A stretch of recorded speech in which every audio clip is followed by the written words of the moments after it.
Hi everybody, it's Dr. John Kenneth Press, the author of the book Culturism, coming to you from America with a video I especially designed for this inaugural National Culturist event. I want to thank you for coming to it. It's very important. Thank you to Jack Buckby for all the work he's done, and thank you for all the work you're going to do going forward.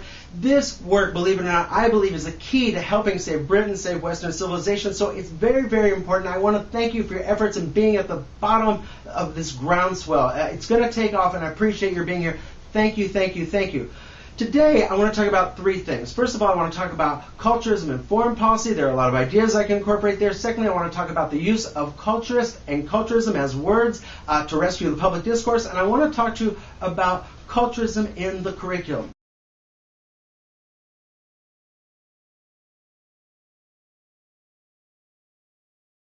I'm going to talk about these things. They'll overlap a little bit. I'll digress a little bit because it's complicated and it is all just one idea after all.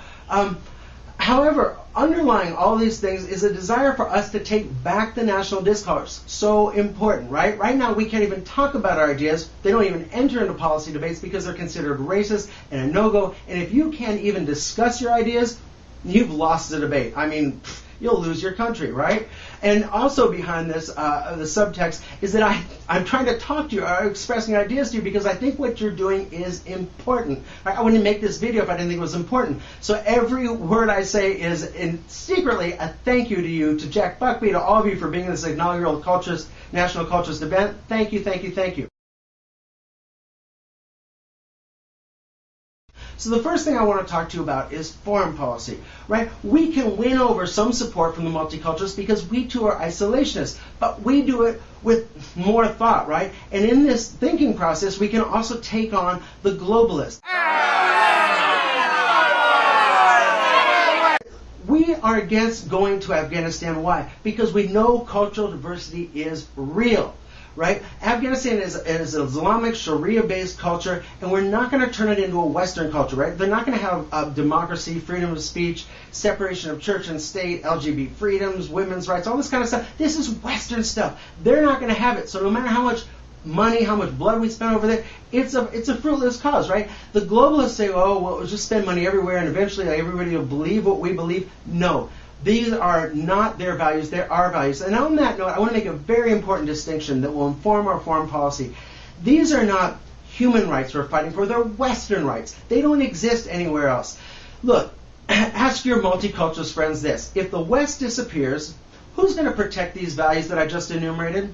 Well, it's not going to be Iran. Iran is a theocratic state, right? Saudi Arabia, they're not going to do it.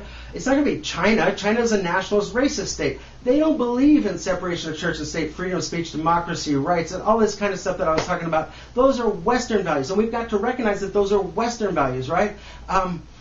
When we spend our foreign aid money, we've got to just spend it on Western countries, our friends, like maybe send it to Australia or New Zealand, or better yet, as Jack Buckby says, bring it home and spend it on education.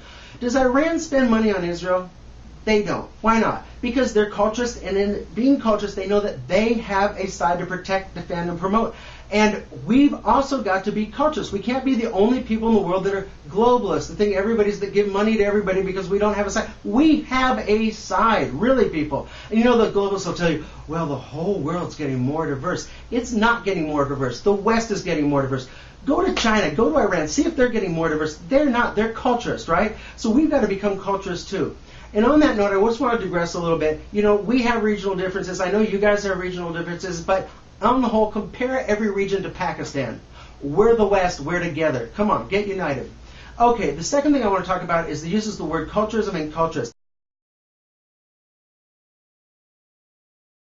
These words are usable like the rest of them I'm talking about so we can win back public discourse, right? We can win back the right to debate. And you can use these words and easily defeat the multiculturalists. Why? Because the dirty little secret is multiculturalists don't think that cultural diversity is important. They think it's about food, they think it's about fashion, maybe festivals and stuff like that. But when you talk about the negative sides of diversity, they right away, you are a racist. No. I'm not a racist. I'm talking about culturism, and I'm a culturist, right? When you use these words, you're very overt. I'm talking about culture. Say if I say, well, culture and race are the same side.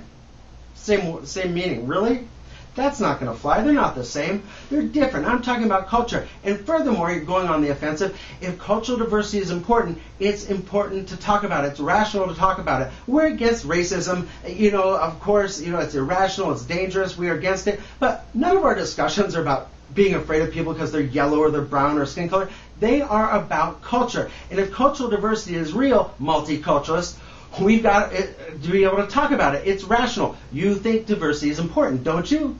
Leave them flat. Don't just say, I'm not a racist, I'm not a racist. Go on the offensive. No, I'm not. I'm not an irrational racist. I'm a rational culturist. Take that. And when you do this, you are going to win a groundswell debate because there are a lot of people out in your culture that want to talk about these things, but every time they talk about cultural diversity, they get called a racist. And when you give them a different vocabulary, they'll be able to say, you know what?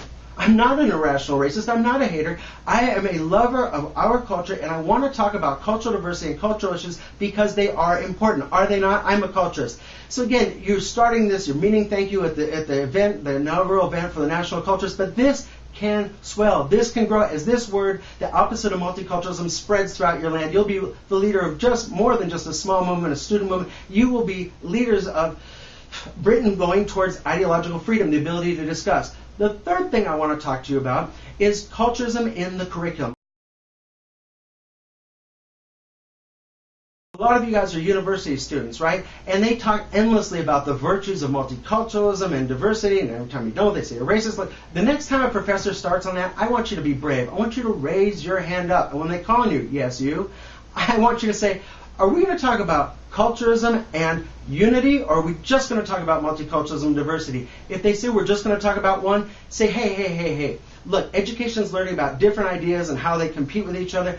If you're just going to talk about one side, that's not education, that's indoctrination. I'm not here for indoctrination. You can challenge them. If they've never heard about culturism, send them the website. It's here.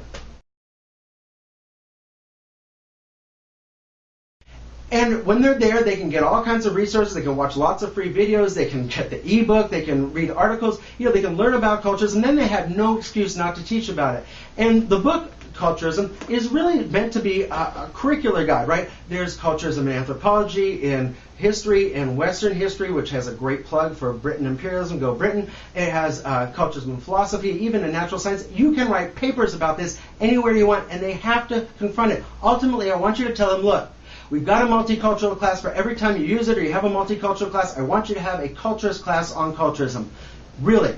And the universities are the ideological engines, as you know, for the national discourse. Eventually, this will have to filter down to the schools. And if your schools don't have culturism, if they're not teaching, as they do in China, as they're doing in Iran, that your culture is really valuable, it has a past, it has great art, it has something to fight for, you're going to lose your nation, right? This is really important. So talk about it in university, get it to happen in the public schools, and you can save Britain. Again, I've talked about foreign policy, the use of the word culturist and culturism. I've talked about culturism in the curriculum. You can use these words every day. Go on the offensive in your university. Take control of the public discourse. It's not enough for us to just say, we're not racist, we're not racist. We are culturists. We believe in culturism, just like other nations. So again, thank you for your work. It's very, very important. I want to thank you for being this inaugural event of the National Culturists. Thank you, Jack Buckby, for putting it together. Thank you for the work you're doing forward. Let's get together and save the West. Let's be culturists just like every other nation. Thank you, thank you, thank you, thank you, thank you. This has been John Press from America with a special video just for the inaugural event of the National Culturists. Thanks again.